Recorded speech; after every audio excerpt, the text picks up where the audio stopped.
everyone, Tom here, Battle Rap Resume here. We're back with yet another episode. You know, we've had so many episodes now that often I find myself going back through the early ones, thinking, who did we have in those opening months of the show? You know, who needs to come back for a catch-up? And the name that obviously sprung to mind was Mos Prob, someone I'm a giant fan of. Someone who, as it goes on doing this show and talking about more and more battles, I'm realising that him v Soul's one of the greatest Stone Flop clashes of all time. And, you know, Prob, great to have you back on the show, man. Thank you. Great to be here. You're a nice man. So I'm a fan. Oh, well, thank you. That's a really nice thing to say to another person. So, you know, as a fan, I'm curious as well. You and Fighter, which was quite an unexpected pairing. It hasn't actually gone down yet, I must stress. Maybe in the future it's gone down. But, yeah, Fighter people aren't aware of. This guy who made a name through the forums, even more so than a Bobby Rex type figure, and who is this emergent battler. I actually saw him live at King of the Ronalds versus Tidal, and, you know, he's got serious promise. But it was surprising, most, to see you guys partnered up on a card. By the Bobby Rex type figure, do you just mean Bobby Rex? Yeah, are there any other examples? I guess not. No, there's a few guys out of like Pittsburgh who always post on forums, but yeah, I guess. But he's the next Rex, isn't he? He's the evolution, I guess. Absolutely. I think we were actually at Chalked Out Volume 3 together. And he was like super jacked up on whatever it was. And I think him and Bobby were having, I don't even know, they were doing, you know, those guys kind of stuff. Sure. And I didn't speak to them really. And then in a Facebook, one of the forum threads, Leon Ward popped up in a comment. And for people who are listening who don't know who Leon Ward is, you need to get to know, because he's like made a little character out of himself on the forums where he just gets everything deliberately wrong. And we just can't, I don't know, I think we just joined together in our appreciation of Leon Ward, and it just kind of went on from there. Like we just kept going back and forth and saying stupid shit and realizing, actually, even though we're probably as different as people get, like we're kind of coming at it from the same thing. Like he's got this kind of Carl Pilkington straight out of left field, and like the basic stuff he says is like structured in a way, and like you listen to the other verses that he does on the forum when he actually like spits heartfelt stuff, he can actually write his arse off. So when it comes to like the more basic stuff, it's from like a place where he's coming out of left field, and we've got such a different approach to the same kind of mindset that I think it will just, and obviously the contrast between us is immense. So it would just, I think it's a really, it sort of happened quite organically, which I think is quite a healthy way, even though we've never met in real life, I think quite a healthy way for an idea to come to fruition. So Certainly. I mean, in battles, you regularly get style clashes, but rarely do you get a style clash within the 2-on-2 pairing. So, yeah, it definitely would have been awesome to have seen that go down. You were meant to battle Dirty Walls and Pest, is that right? Yeah. What happened? Fucking you tell me. Pest... Battle Rap, yeah. Yeah, battle rap. Like literally a few days before the event, Pest just sends a message like, "Yeah, I'm not really motivated," and I think it was something to do with like his King of the Ronalds battles scheduling or something. And I don't even know. I honestly don't understand it, but he just bottled it, and then that was that really. And I felt so bad for Blunt Ted. Like I think Blood Scent gets a lot of bad rep, but he is just a really earnest person trying to, carve out a little niche in the Midlands, which there isn't really much of, to be honest, at the moment. And, like, it was his first event, and it was like, I sort of lent my support to it early on, and he was super chuffed about it, and then it all sort of fell through a bit, and it was just, there was no reason for it. It was just senseless, really. So I felt a bit rough about it, but it was what it was, and I then got a weekend to myself, which is a rare treat, and yeah. Well, it's a good attitude to have, but it is a great shame. We were robbed of this. This could have been such a brilliant prospect on camera, Pest. What a shame for you to forego this, really. But we had some bars as well, man. I bet. Walked out the first round, really. It was good. Since we last spoke, which was quite a long time ago, sort of went through a lot of stuff there, and I think around about the Harry Baker battle is sort of where we got to last time. I mean, in that time, the scene as we all know it, as you know it especially well, going all the way back to the Fiddler's Elbow with Grist. You know, you've been embedded in Don't Flop. Before the logo gets used on the thumbnail, I'm pretty sure, which is that's kind of a watermark. Yeah. That's an ADBC. So you've been there forever. So has it been weird over these past 2 years to see, I'm going to call it again, the fall of the Rowan Empire? I love that turn of phrase. Weird. It's been interesting. You know, it's been like kind of watching a living soap opera, but, you know, real people's footage and lives and shit have been affected. Like, if you look at what happened to Kruger and shit, like, it wasn't healthy for a lot of people, but it was certainly, like, people are going to talk about it for a long time. Weird? No. I think it's a really predictable outcome of that pattern of behaviour. I don't think you can...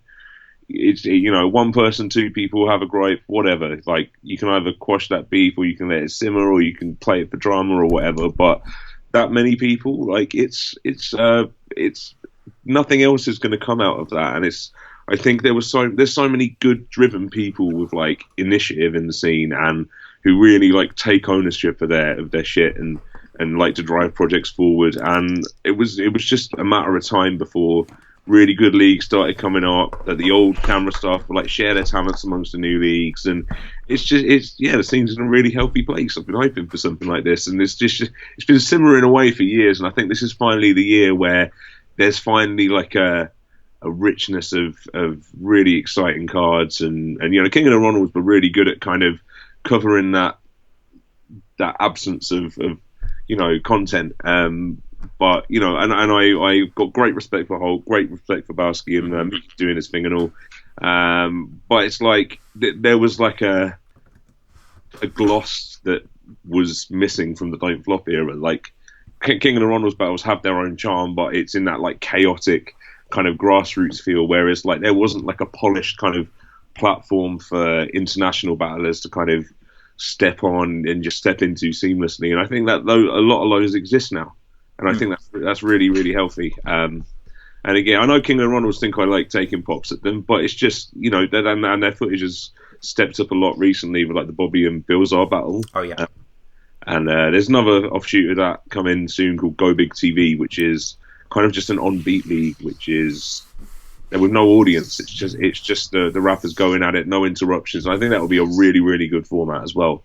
So there's a lot of good stuff that's come out of that, but I think it's getting to that stage where you could fill massive venues again. And is that what you crave? Do you need that big platform personally, or?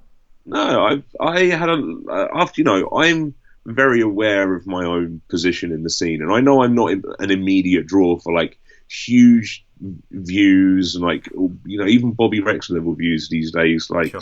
I know exactly where I stand on that, and I changed my main kind of rap name. I don't, you know, I battle under Mos Prob, but I rap under Feldman, and it was a huge kind of. I sort of disappeared from the radar of a lot of battle people because I just started pushing stuff under a different thing, and because of that, my audience numbers weren't that high. Like 2014, 2015, I was going to London to rap at like 2 people at some point. I completely started again, and that was jarring. What is the main difference, the dichotomy of Feldman and Mos Prob?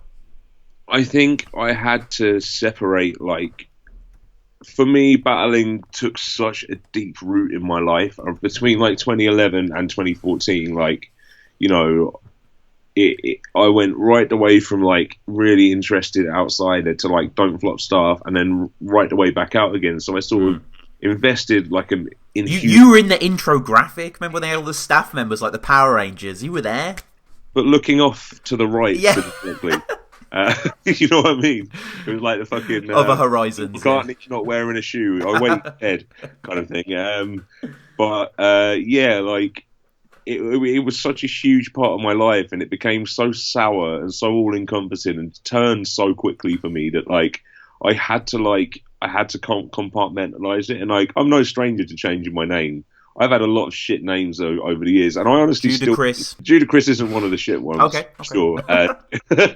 Whoops. I started off as MC Quite Good. Right. That's great. And I honestly think Mos Prob's a shit name. I think No, it's it's a a good name. terrible fucking name. I'm stuck with it now. That's the problem. I had to Yeah. really think about how I wanted to be seen in like 5 years' time or whatever. So I was just like, I'll just rap under my own name and make really honest stuff, and it's helped. It helped me. Like, there's a lot. I love, being Mos Prob, but there's a lot more of me in my music than there is in my battling, for sure. And Good Grief is part of that output recently, right? Yeah, well, that was a few years ago now, but yeah, it was definitely, that was like the start of it. Really, that was me sort of playing around with whether I could actually make tracks. Is that the latest release then? I'm just on the Bandcamp now. That seems to be the only one on offer. Yeah, I've been working on the follow up for 2 years, and that's just finished its mastering now.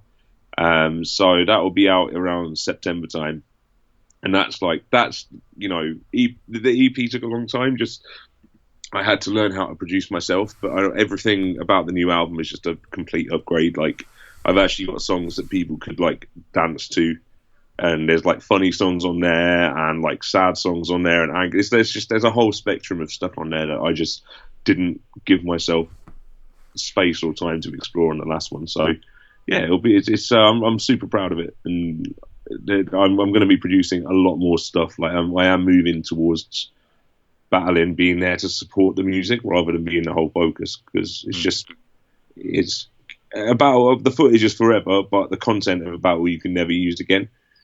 And it's disheartening to spend all that time, and the result is often great. Like, it's great fun, and I'm really happy with the battles themselves. But I want to be in front of stages, like perfecting material over the course of years. Like, you can't do that with a battle. And another cool thing you were part of, just that I want to get into before we speak about the battles wholesale, Battle for Your Vote. What was that? So that was a few years ago. I did the same thing, and that was in Brussels. And it's like a freestyle battle where you've got like two members of European Parliament in your corner, and you like it happened both times. Like, it was the same sort of format this year, and you'd meet up with your like MEPs during the day and kind of talk about the policies and what they wanted me to get across, and like any issues they wanted to kind of bring up and steer I guess it was a debate in a way, steer it that way, and then we'd kind of internalize that a bit, and then in the evening we'd battle with it, and we'd freestyle about what was happening and what the other people were saying, and it's really good. It's part of the European Youth event, which was like last year it seemed to revolve almost solely around the battle. This year it was like a massive music festival outside the front of the Parliament building. It was kind of nuts, to be honest. There were like 8,000 people there. Like, it was. I just wasn't expecting anything like it, and it was, even having done it already. And I think the press release basically shot itself in the foot by having one of the EPP, which is the Conservative Party, which someone else was representing. I was, both times I've been the Green Party, Right. And there was shots of him like dressed up in like typical fucking rapper clothes, which it turns out he dropped €600 on. Okay. Which was absolute madness. And like, it was written in by someone whose second language was obviously English. Like, the grammar was perfect, but like the reading of the tone was all wrong, and they called it like their coolest event ever, and it just sounded super pokey and awkward. And like, I had a little, there were like the Sun and the Express both published articles about like, and how cringy it was, etc. But actually, the event itself, right, the battles, there was less of like the MEPs like bouncing around pretending to be rappers this time. They were kind of dressed appropriately, but last time they was really mugging off, and it was super annoying. And this time they kind of reined it in a bit, and the styling was just generally better across the board. I think people knew what they were doing a bit more. And there were loads of things that could be improved about it. If you're running like an event once every 4 years, you don't really get that much time to, perfect it as a format. But it was a really cool little space in the European Parliament building, and there were like 250 people there, and it was just, and it's like the battles kind of ran out halfway through, so it just turned into a big sort of cipher. And there was DK was there. She won the whole. she was absolutely fucking insane. She like. I've respected DK as a freestyler for years. Like, I've done nights with her before where she just turned up smashed halfway through and just slaughtered everyone and then just left. Like, people don't understand what they're dealing with DK. And like, there was like 2 little semi-finals and then a final round, and she was in the final round, and it was her second verse in that. Literally, like, my hairs on my arm were standing up on end, because she was the Socialist Party as well. And, you know, she's got, you know, backstory of homelessness and stuff that she's very open about in her music and that. And, you know, it was obviously, she got to get a lot of issues that were close to her heart out in a place where, you know, she was talking to the people that it actually applied to. And it was powerful. And like, it was all freestyled as well. Like, it was, and yeah, I left there with massive respect for her. And there were 2 other MCs as well, Angel and Gramsci, who were not, they're not part of the battle scene at all. They're like freestylers. They're on like the freestyle circuit and do like competitions and that. But yeah, the quality was really high. The atmosphere was good. The footage is going to look a lot better, hopefully, than last time. And yeah, it was just really fun. Like I had to host a battle yesterday as well. So I did the battle on the Friday night, and then on Saturday during the day they had like some Dutch MCs doing English battles about like specific topics, so I had to host that. And like, I didn't get to actually sit back and kind of smell the roses at any point, but now it's all over. I'm like, yeah, and that felt like venting more than anything. That me just going off on one, but yeah, it's nice to think about it in a little capsule, you know? Yeah, it's really cool excursion for you guys. Yeah, at EU40 Twitter for now, and you can get access to some cool footage. There doesn't seem to be a video of you. There's a video of DK. There's a GIF of you, boomerang style, but I'm sure they'll upload some more stuff in the future. Going forward then into the battles, you facing Harry Baker on King of the Ronalds. This was quite a long-awaited matchup for both of you. My battle's gone from a vagabond to a poetry slamming knob, but fuck a poetry slam, catch me slamming pugs. You pay $1,000 to watch Asheroth get bummed by a rabid dog, I'll punch you so far back in time it'll turn your Apple Watch to a Macintosh. Yeah, I mean, I've been scared of him since I saw him battle Double L at Edinburgh Fringe. I was expecting to be laying down mid-battle, I'm relieved that didn't happen. But yeah, I think our styles have been, you know, he's reached the absolute apex of his game and he's just smashing life. So yeah, it just made sense to battle him, and it was Hulk really pushed for it, and I was just like, yeah, this is going to be great. Let's do that. And Hulk's ears became quite the focus. Mate, can we just stick to the big topics, please? Right. I mean, literally, they're not. Yeah. Basically, like, there's just a running joke, which is actually me and Pete Cashmore's kind of running joke. We've just taken pops at Hulk's ears for years. Right. I spoke to Harry and was like, look, like, Hulk's like kind of made us do this, so why don't we actually essentially treat it as a collaboration and almost like send up, because like we wanted to King of the Ronalds basically. We wanted to do the most King of the Ronalds thing possible because no one is above Boyman. Oh yeah. So we buoyed them. We buoyed Hulk specifically, or Hulk's ears specifically. But yeah, obviously everything we planned like a bunch of little antics together, and shirt rips and hat flips and stuff, and we put quite a lot of thought into all of that. We didn't hear each other. The only content we heard of each other's was Hulk's ears bars, just to make sure it wasn't too repetitive. Sure. But yeah, like the first 2 rounds, we didn't hear each other's material. We just planned these little things. And like the odd line where it was like, I'm going to say this, and I'm going to do this. Just don't be alarmed when I slap you in the face or whatever. Right. So yeah, it was. I really, really enjoyed it, and you know, Harry's a good chap. Yeah, he made it down in history as one of the most rewatchable battlers. Like whenever I watch his battles, I'm always just really taken by not only delivery but the depth of content. I mean, his poetry's the same. I could watch him do any of his poetry any other time, and I think he's brilliant. I've got so much respect for Harry. Put him in the same camp as Mark Grisp, really. Mark is more of a views guy because he came in at the right time, but I think Harry is absolutely a replacement for Mark Grisp's absence in the scene, and you know, I think in some ways he could probably beat Grisp, to be honest. Oh, would I love to see that, Harry Baker versus Mark Grease? We all love to see that. Would it ever happen? We don't know. It probably has happened in a wine cellar in Edinburgh somewhere. At some open mic in Canterbury it went down, but was never captured. But yeah, that is like our Arsenal Lux or something for a certain niche market. Like, that could be huge. I'd love to see that go down. Oh God, the content would be. It wouldn't really feel right though, like on Code Red or something. You know, I don't know. Is there a platform for a battle of that magnitude? Not really, no. I'm trying to chalked out because then it could appear on KOTD, right? Wow. Yeah, but KOTD don't really give a fuck about the UK battles, it seems. It is, that fully is applicable. You and Tongue Twister, for example, I think it's on like 6-7k. Like, that would be a lot more right now on Don't Flop or some shit. We're on like ground zero views, mate. We're like, I guarantee you, my next chalked out battle is getting slapped straight on ground zero, no questions asked. I mean, it was kind of disappointing, but we both expected it. We literally spoke and predicted exactly these numbers, so it wasn't jarring for us. We knew that they got no reason to care about us. No. I mean, we'll get to the battle as a whole, but yeah, 691,000 subs, which, of course, you know, how many of those just dormant accounts or people who don't give a fuck, whatever, I understand that. But yeah, to get like 1% from that, and I think you guys are both known over there, and they're not ignorant of the UK scene.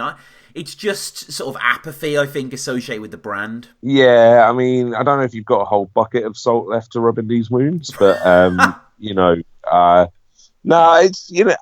it is like branding at the moment. I think battling as a whole is really struggling for views. Like YouTube algorithms are hit as a whole. I'm obviously not going to blame us having what are probably the lowest King of the Dot views in the last however many years. I obviously can't attribute that solely to coding. But a lot's put strain on, and that's been a discussion in the forums as well, like what's happened to the views. And I think the whole of battle rap is in a period of like restructuring and regrowth. So I'm not, but because of that, it's only certain battlers that are really going to put in huge views at the moment, and we're at like the mid spectrum of UK battling anyway. Like Tongue Twister and I know that we both are kind of pretty underviewed and pretty like card fillery battlers. Like, I think we're both pretty self-aware about that in our battles as well. So yeah, it wasn't really a surprise to us, but I mean, we're on King of the Dot. Like, we've both been waiting a while for it, so it was we're just taking that. It was a good clash, but we'll come to that later. If there is, I'm just hypothesizing here, but perhaps there is. If there was like a reverse Empire card where King of the Dot brings loads of the chalked out MCs over there to battle some of their guys, and you go over, who would you like to battle on the King of the Dot card? I want to laugh and stalk. I mean, I just had him on the show yesterday, and we mentioned you, and he wants to battle as well, and I think that's the perfect pairing. It would make so much sense, and my moustache would kick 7 shades of holy hell out of his fucking moustache. Let me tell you, mate. I got nothing but love for Laugh and Stalk, but we're both fans of each other, and I think it would just make sense. I'm not at the I think there may have been a time where Carter Deans and I might have been at the same point in trajectory, but he's clearly surpassed that now. I don't know. You'd still have a good battle, I think. Nah. We'd have a good battle, but I'd never, ever... I haven't done enough to deserve Carter Deans, not just in battling, but just in my life in general. I don't think I've reached an elevation of moral fortitude to step in a ring with Carter Deans and come out unscathed, man. Okay. He's something else. He's beyond God tier. He's like Thanos tier.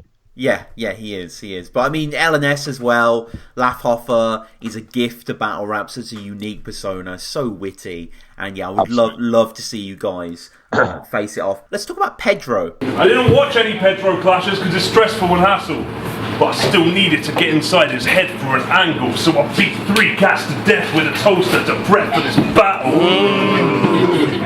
It felt horrible.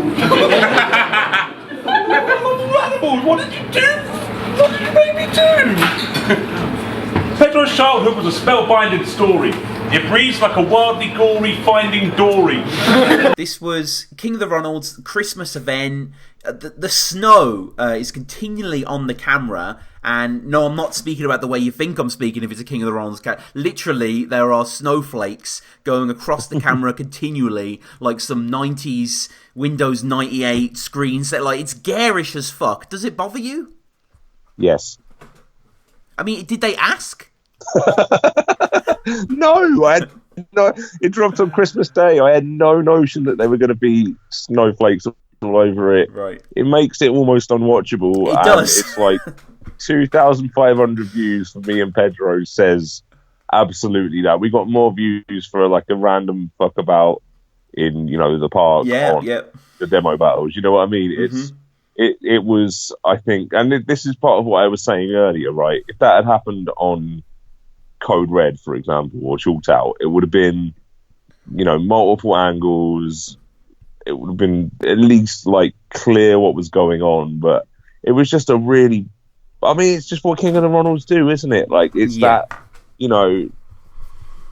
it's the only Battle League that will ever put an anal cunt verse over someone's round. I've never, and I love the audacity of it, but I didn't think that was a very good decision, and I think it hit the views, and I think it stopped people enjoying the battle as they probably could have done.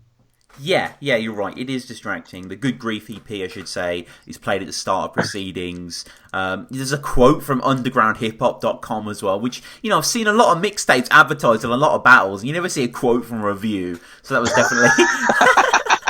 I had to show that at least someone had fucking listened and gone, you know what, this is okay. It's nice. No one's going to stand there and co-sign me rapping on a beat without having heard it. So. Yeah. And I adore your reference game, non-stop really. None of these are that obscure, but they get a little bit slept on. You call him Pedro Ed Wood, but less good. And every time you battle, you jump the shark that O'Shea shat on. That I was really happy with. Yeah, love that. I think that was Ogbios did the formaldehyde corpse of the shark bar, which I think was just phenomenal, and that made me think I was kind of trying to Ogmios Pedro a little bit, like when I was running it. Jackie was like, your arms are waving about everywhere, you're getting pretty like you're delivering it like Pedro, just fucking chill out and just do your bars casually, and I did it, and it just felt way more comfortable. And that was the whole. I did want to take that Ogmios approach, and I did think back to the shark. I was like, how else can I kind of twist that shit on a shark thing? And Pedro is that O'Shea era battler. You know what I mean? You associate O'Shea and Pedro in the same breath often.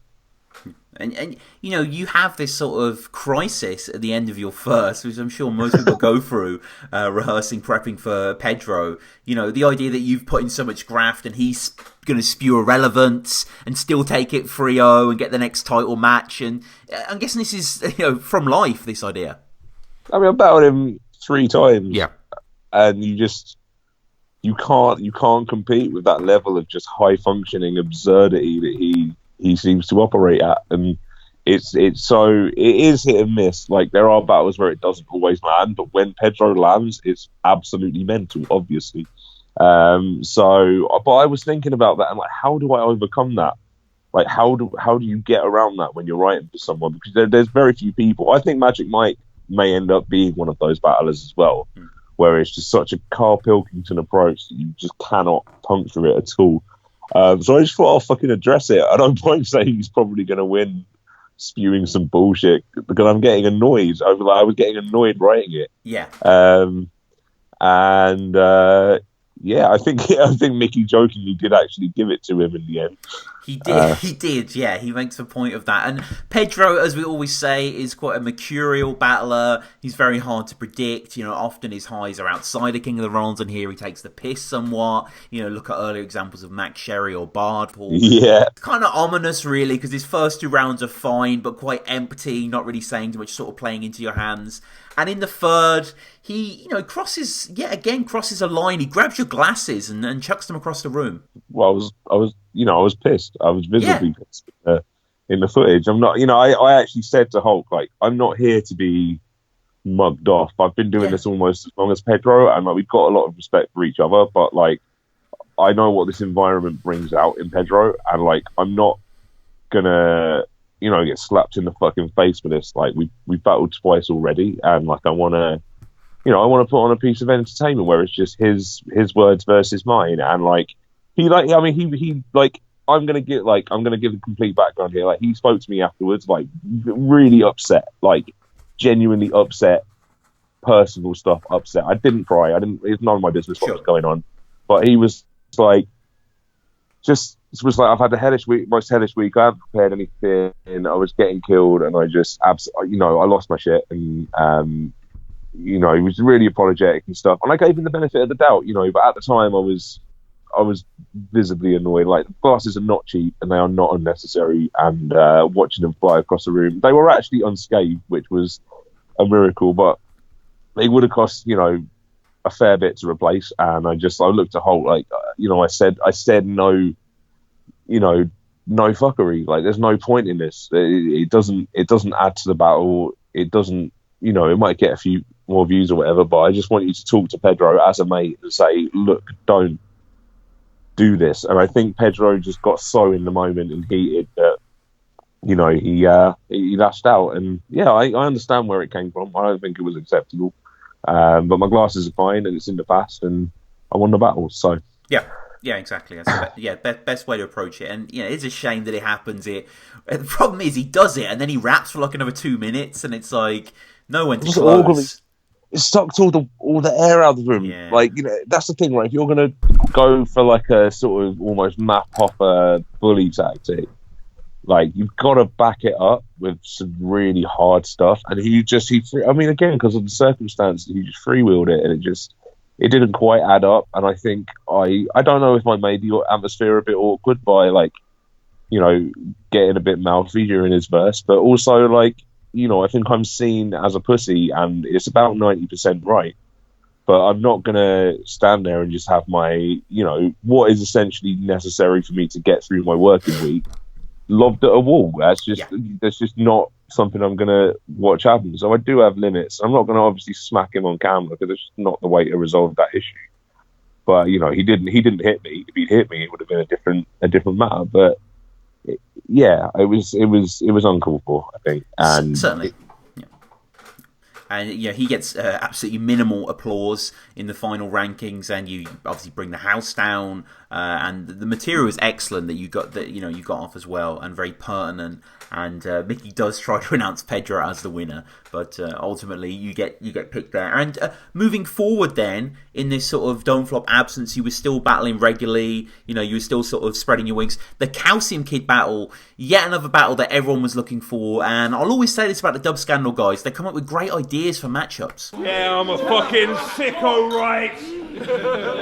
Yeah, 90s quote, Netflix reference, Theodore Logan, gunshot noise, empty threat, really cool slogan. I've got so much love for Dub Scandal. Like, I consider myself an honorary member of the Dub Scandal roster. Like, they're such great guys. They're all so committed. They all back each other. They all support each other's battles and talk about them and break down bars constantly. And it's a great little community. And like, the effort is there and the love is there, and like that shows in the footage. And yeah, like that cause and effect event was, a risk, because the weekend we were all snowed in. Like, Kofi and Connor went to huge lengths to get me and Calcium there. They drove for something like 18 hours. I heard that. That's absolutely insane dedication. It was, you know what, mate? Like Bobby Rex said, hasn't made a cover for anyone. Like, I was only ever offered even coverage for travel once. So, like, for someone to get off their arse and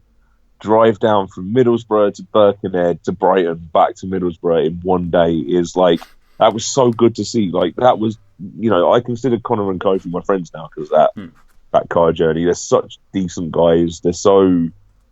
They just do it because they love it. They just love watching people insult each other, and whether that's an admirable quality in the wider world is, questionable. But in the world of battle rap, that is like, that's a rare spark. So Dub Scandal are their new card as well with, DARPA and Maverick versus Briggsy and Raptor. What a line at that! That's such a good idea. That's going to bump their stock through the roof. You know, they're just making these great ideas, and they're just being genuine and authentic about it, making sure they're making sure, you know, everyone gets paid and gets their dues and has somewhere to sleep. And they've got that nailed from like the first events. Like Cause and Effect are doing the same thing. Code Red's doing the same thing as well with that. And that's what I'm saying. It's this new era where there's like people have to earn their spot, but there is like a newfound like respect and understanding between leagues and battlers where you know, performances are becoming much more professional and the payments going right across the board, which is, you know, it's not about the money, but it is a factor that just people are that much more motivated when they get to eat for a week off it. You know, and I think Dub Scandal are part of that like professional kind of solidarity and mentality. I think they're going to be really important moving forward. Give it a couple of years for their platform to grow, and I think they are going to be like a major force. Definitely, yeah, certainly, yeah. The clientele that they've got so far and the staff behind them as well. Yeah, really impressed by Dubscan. I need to get to an event myself soon. I mean, you and Liverpool legend Calcium Kid then. Again, something I imagine has been in the cards since early Don't Flop days. People have always associated that sort of left field writing that you both do together. When this was offered, I'm guessing it was an instant yes. I mean, they kind of approached me. Like I put up a status about like if I mentioned something about like coming back or like I don't even know. It was just that kind of thing. And I was like, if this comment gets 30 likes, I'll think about it. And it got 80, and I was like, well, shit. And then Connor jumped straight on my inbox like, we'd love to have you on Dub Scandal, you know. And he was just super like professional about it and really, really nice to deal with. And he asked me who I wanted, and I was like, to be honest, it's either Calcium Kid or O'Shea. Like, I have to test myself. They were like my early benchmarks for coming into this, and it's like you've got to eventually like step up to that level. And I don't necessarily know that. I think Calcium Kid holds a lot of respect for Dub Scandal as well, and I think it came to be like that. He's very elusive. He's very hard to get hold of. You know, leading up to a battle. And it's hard to motivate him, so I think it was just we both wanted the same thing out of the battle, and it showed in the way we wrote for it. And it was like we set these parameters like absolutely nothing personal. We barely rapped about each other, and it was I think because we approached it from the right way, it came out exactly as we wanted. Yeah, some immaculate stuff here, really, and anyone expecting a clinic put on by both of you won't be disappointed here. What is a Birkenhead you offer in your first? What is it though? You say Wirral is a lie, like Luxembourg. I remember reading about this a while ago. Is this some sort of meme that people don't think Luxembourg exists or something? No, it's actually an in-joke between me and maybe one or two people that I knew about 8 years ago. I know our university at Sussex, we for some reason had loads of people from Luxembourg, and I just made it my mission to convince them that Luxembourg didn't exist. And I think when I was writing that the Wirral is a lie, I was just like, what other two things do I think is funny that wouldn't exist? And Luxembourg was one of them. And Narwhals, where it's what was it? The Wirral is a lie, like Narwhals in Luxembourg. Narwhals actually came a few weeks before the battle when Jackie was looking through the National Geographic Instagram, and she saw some like beautiful pictures of narwhals and stuff. She was like, "Are these narwhals?" I was like, "Yeah." She's like, "Adam, are these are real?" I was like, "What?"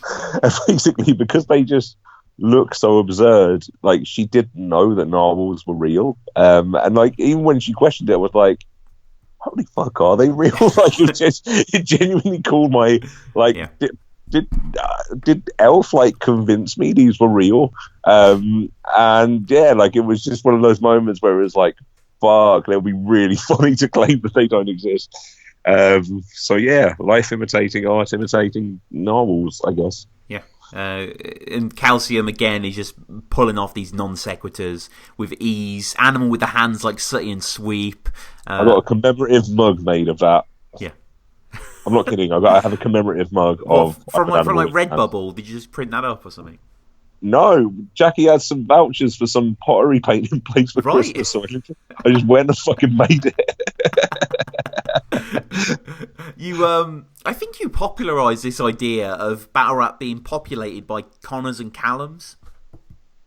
I mean, I didn't popularise it. Okay. Battle rap popularised it. Mm-hmm. The forum is like half Connor, half Callum preparing for like one giant wall of death at a 36 Crazy Fist concert. That's what battle rap is in the UK. Callums and Connors, piles of them everywhere. So it's like, you know what? Why not? I might as well acknowledge that, like, you know, the Callums and Connors of the world are on side with Mos Prob. And it's nice to hoard minions that I can then call upon in great numbers to attack my foes. And all in all, a great experience and a bit of a bucket list thing to battle Calcium. Easily. I want it like he got me into it. He showed me that there was like a window for this weirdness and surrealism. It doesn't have to be like fake aggression or put on, even in a comic sense, like, you know, put on parodies of being angry. Although I do really enjoy screaming non sequiturs into someone's face. It's become my new favourite thing to do. Yeah. In battling. But he, you know, it was a. I've wanted it for over 5 years. I probably have wanted to battle Calcium since I've known Jackie, or even before, like, wow. Which is crazy to me. I've known her for 7 years, like, so it was a huge deal for me, and I wanted it to do well for Dub Scandal as well. You know, they were so good about setting it up, putting us up, making sure we were comfortable, like making sure the vibe of the event was good, like making the most out of the no-shows. Like, it's the most professional I've ever seen a 60% no-show event turn out. Like, the quality of the battles they had left, just because the vibe was right and because it was well managed, and you know, because Maddo was there providing his enthusiastic support as well. You know, I think it made the whole event magical. And Dub Scandal deserve all of the magic and happiness of all of the world. Yeah, it came across supremely well on camera. There was some great stuff here as well. LS Dean showed out, Acre versus Jay Short as well, and epic battle, so good. That was so good to see live, and I'm a huge Acre fan now. I thought that was he had some of the best material I've ever seen. Jay Short, I thought he took it. I said that in the judging video as well. I easily thought. Jay Short was no fucking pushover. That was like one of Jay Short's best performances, and like one of the best. I'd never seen or heard of Acre before because there's too many battlers and I can't follow everything. I'm following him now, put it that way. You know, there's lots and lots of stuff going on as well for yourself. You travelled overseas to battle and were no-showed, is that right? Yeah, that happened. Has that happened since we last spoke? Yes, I believe so. Oh yeah, what a twat, mate. I'm sorry, but like I flew over to Colorado. I've battled there before. I've actually got a few friends there now. Like, there's a lot of really talented, really creative, driven people there. But it was like, you know, it was planned 6 months ahead of time. Like, that is more than enough time to lock down arrangements for an international battle. And I know shit changes. Like, he's got kids and stuff. Like, responsibilities to take. Like, I never got direct contact. This was against Uno Lavos. We spoke to each other in the run up of the battle. There was loads of messing around with his ticket. I was there. I was on it. I was sorted. I booked everything. You know, I was promised they booked me flights, and they never got round to it. So I had to lay out my own money, and then they eventually reimbursed me. But it was like pulling hairs. You know what I mean? It was just every part of it. Like, I got there, and obviously he hadn't there. Like, literally, when I took off from, like, I started out from Boston. When I took off, I literally did not know if Uno was going to be there. And I landed, and according to our message history, it's still a possibility he might be there. But I haven't heard anything from him since. Chronicle did exactly the same shit to me. I don't care if you've got other responsibilities. Fucking stand up and take ownership and go, look, I'm sorry, like, I can't make this. There's been too much fuckery with the event, or, you know, he was meant to be doing a stand-up show as well. Like, so it wasn't just me who dicked over. But it was just bad communication all the way around. And like, even when I got to the event, like, you know, they still made sure I had a hotel and stuff, gave me the hotel room key, didn't tell me which hotel it was. So, like, I've got a guy just driving me around to, like, every motel in Aurora, which isn't, like, the nicest part of Colorado as it is. Like, it's a bit sketch. So, like, I've been driven around, like, motel to motel. It's fucking 1, 2 a.m. in the morning. And it's just, like, just a basic thing. Like, just say the name of the hotel before you give someone a room key. And it wasn't there. And then they were like, oh, we'll put you up in a hostel at Say Sorry in the middle of Denver. And, like, I got a couple of gigs and stuff while I was out there. Just talking to people at the event and stuff. So, you know, I made the most of it. But, like, you know, got to the hostel. They said they paid everything, sorted it. They paid the $9 booking fee. So I had to, like, then cover the 2 nights that they booked and, you know, again, wait for it to be reimbursed, which took months. It was really long-winded. It was really stupid. Uno Lavos is a dickhead for not just talking to me directly. I got the rounds out in front of 3 people who weren't Uno Lavos. It completely bombed because it was just, there was no context to what it was saying. Some of the lines were really good, but it didn't matter. Like, if you're not looking at the first person that they're about, it's just a waste of time. So, yeah, I love Colorado, and I love a lot of the people in Colorado. I think it's a really, like, underappreciated scene in the US, but it's just absolute chaos there. Like, we should be really thankful about the organizational capacity of a lot of the leagues, because I've never experienced anything like that before. That was nuts. And coming into Chalked Out, then getting offered Tongue Twister, was this again? A lot of these matches seem to be matches that should have went down a long time ago, but I guess you've been around a while. There's lots of good people to match up with. Don't you think this Tongue Twister match? It feels like this could have almost been on 4th birthday or something. You know what? Yeah, here's the thing, right? I actually like what Tongue Twister does, but it's so sarcastic in a similar way. Like, to, you know, my shit's really dry as well. So I like playing off against different, even if it's like funny people or weirder people who are like weird in different ways. And it was kind of, I know me and Tongue Twister were very different, still stylistic. There was something that I didn't feel was quite right for quite a few years about matching up with him. And I saw him versus, I think Lazy Ass Jack, and I was like, okay. And then I caught him versus Canel, and I was like, okay, like, I actually think it could work. It was meant to be Heretic originally.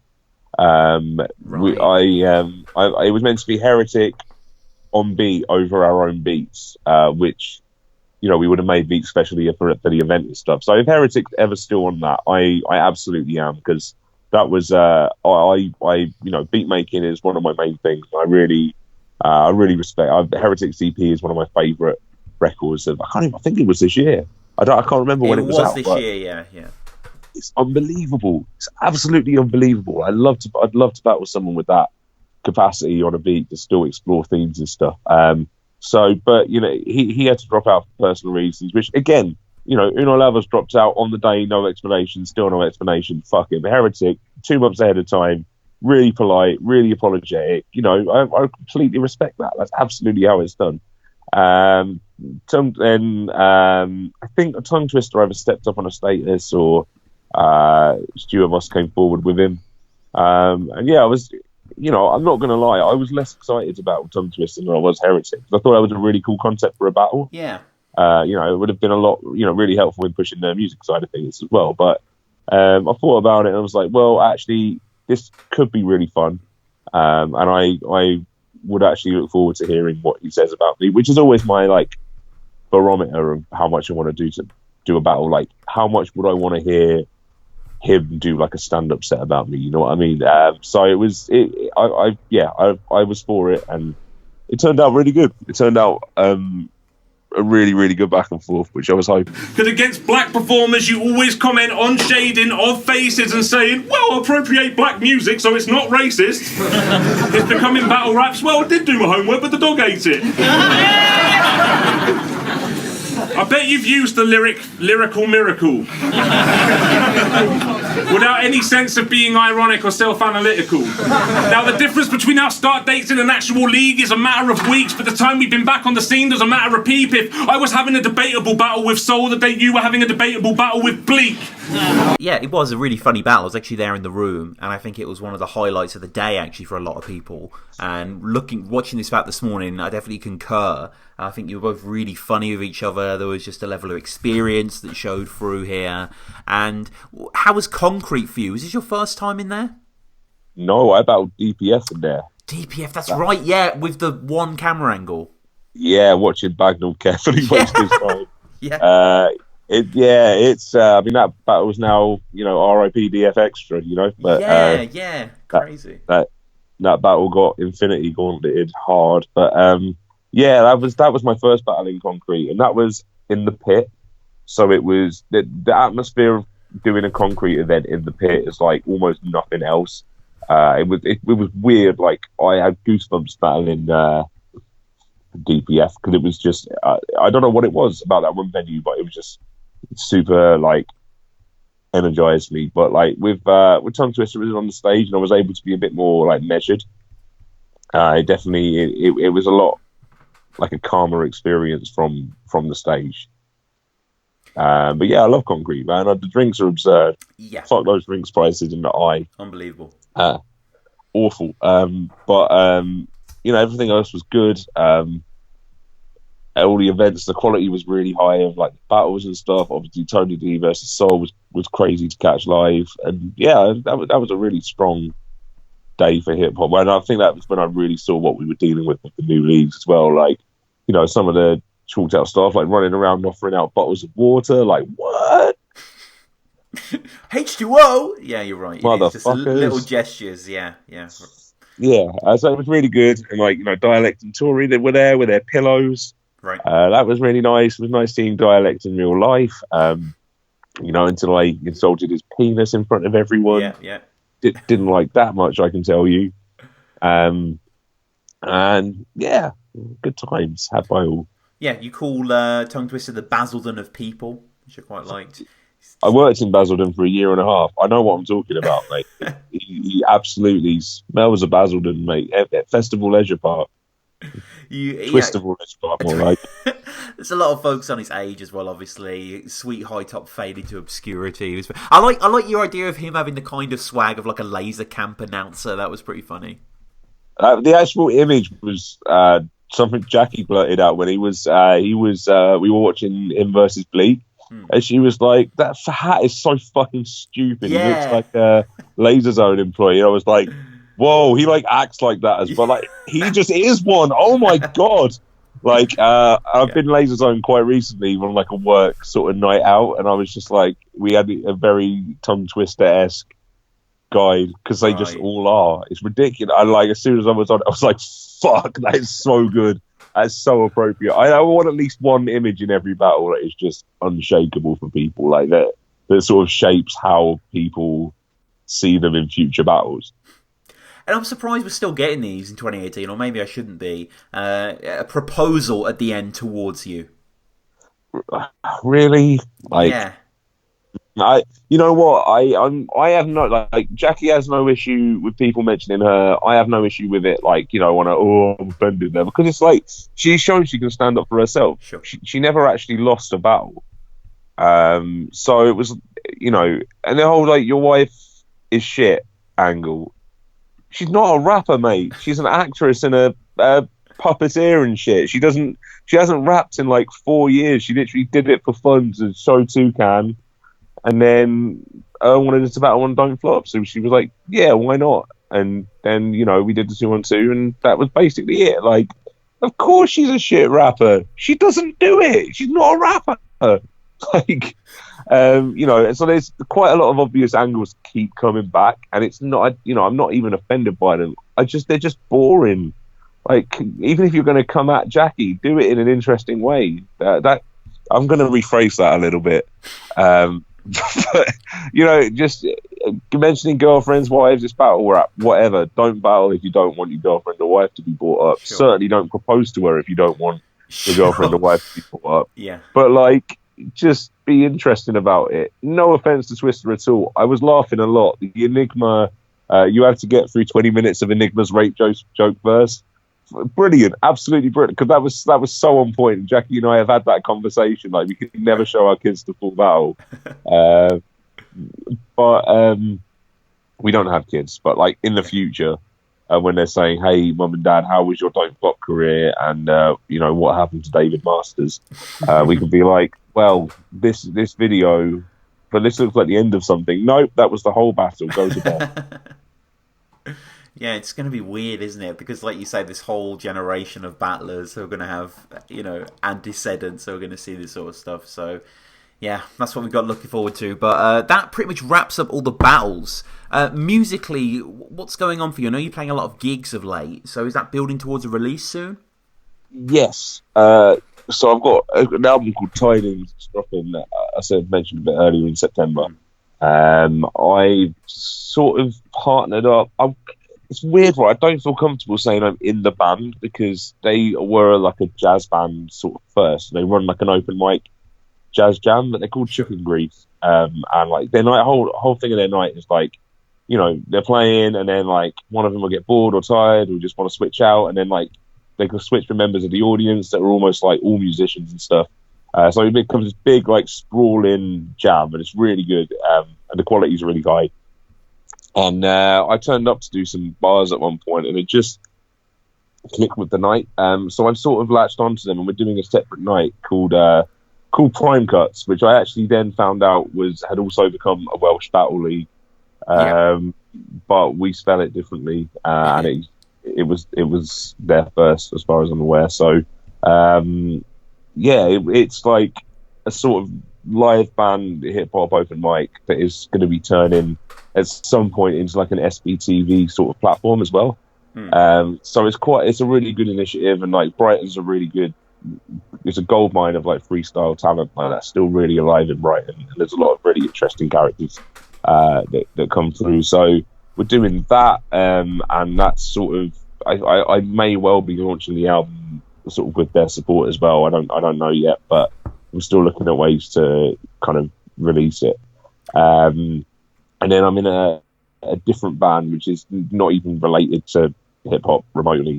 It's called Subsun, and it's like weird, sort of freak out math rock sort of stuff. It's all like kind of, there's like UK garage in there, and like I don't. There's so many different influences in there. I can't really talk about it without any examples, but it's really good, and that's going to be something that's taking up a lot more of my time as well moving forward. Have you listened to any Slint? Yeah, they were like some of the original post-rock bands, weren't they? Yeah, I prefer. The thing is, post-rock was very kind of more shoegazy then, and I like where it's gone now, where it's post-rock with like energy and really weird influences, and I don't. That's I basically at the moment only listen to like electronic stuff and post-rock and math rock. Like it's just the possibilities are literally endless. It's just weird things with instruments doing interesting stuff. That's so yeah. Like I've been, my last band was very much in that vein, and yeah. I'm involved in a lot of stuff that isn't battle rap, which is why you asked earlier again about the film and Mos Prob kind of. You called it a dichotomy. I'm not sure it's that deep, but like it is like this one aspect of what I want to explore. And I'm mercifully responsibility free apart from the hedgehog. Right, yeah. And we're both, me and Jackie, are at stages where we can kind of have a bit of creative freedom and do more or less what we enjoy doing. So I'm just sort of back at a stage where I'm trying everything and pushing, but it's much more guided now. Like I'm doing releases. I'm doing a joint EP with a guy called he's got loads of, he's again an alias switcher as well, but he's called in Vocal, but he's going to be going under Alvic for this project. It's called Self Harmony, and it's just going to be like weird glitch hop stuff. So again, that's all taking shape at the moment as well. I just want to put stuff out. I'm very much ignored as an on-beat battler. I'm going to be doing a lot of those as well.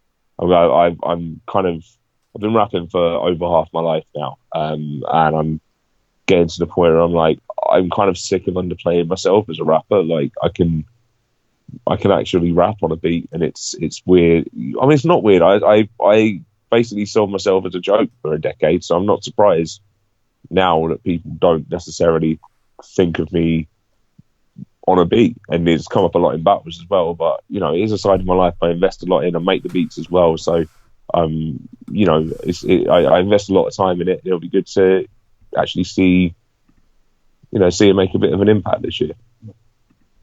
What is your favourite beat of all time? My favourite beat. That's an impossible question, which is why I'm asking Bloody it. hell, mate! What are you? What came to your head when I asked? What did you hear? I really like the beat for Labour Days by Aesop Rock. I think it's got this like. I think I know the one you mean. Was it on Tony Hawk's? It's on the album Labour Days title track. Okay. But just stick a little sample of it in the podcast just to show people what it sounds like. It's like oh yeah. This was on Tony Hawk's 3. Yeah, I'm just listening to it on my right. Is it on Tony Hawk's? Yeah. Wow. I think it's on Tony Hawk's 4. Let me double check. Yeah, but I know exactly the song you mean. It's an amazing beat. Yeah. Yeah, I like that. It just matches the lyrics and it makes you feel. It just has a certain feel to it that I just love from hip hop, and I can't explain it beyond that. I think sometimes a beat just has you sitting there nodding your head, and you're like, it's by 2 minutes in, it's absorbed you, and that I have that with that beat. There's so many good beats now. It depends what mood you're in. I actually listen to a lot of beat makers like exclusively as well. There's a guy called AJMW, who is super chilled out, super chilled out and stripped back and like jazzy, and there's like little 1 or 2 minute bursts of just really sweet melodic stuff that still like has a stride to it. So I really recommend AJMW. Philanthrope is really good. There's loads of good beat makers at the moment.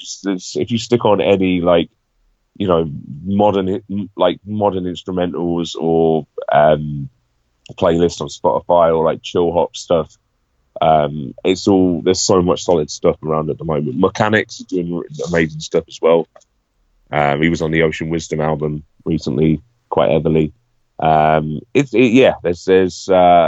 think now that production has become much more democratized, it's in people's bedrooms. You can get a machine for like a Native Instruments machine with all the software for like 230 quid, which isn't a massive ask, and you can literally crank out beats in minutes on that. And there's loads of options like that. That's just what I use personally, but there's loads of options like that. So it's just become this whole, people can make their own platforms now, and it made beats so much more interesting and varied. So fuck you for asking that question.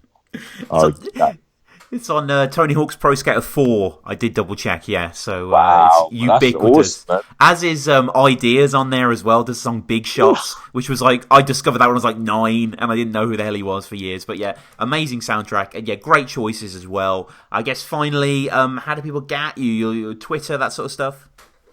It's at Felman Music on Instagram, at Adam D. Felman on Twitter, at Felman Music on Facebook as well.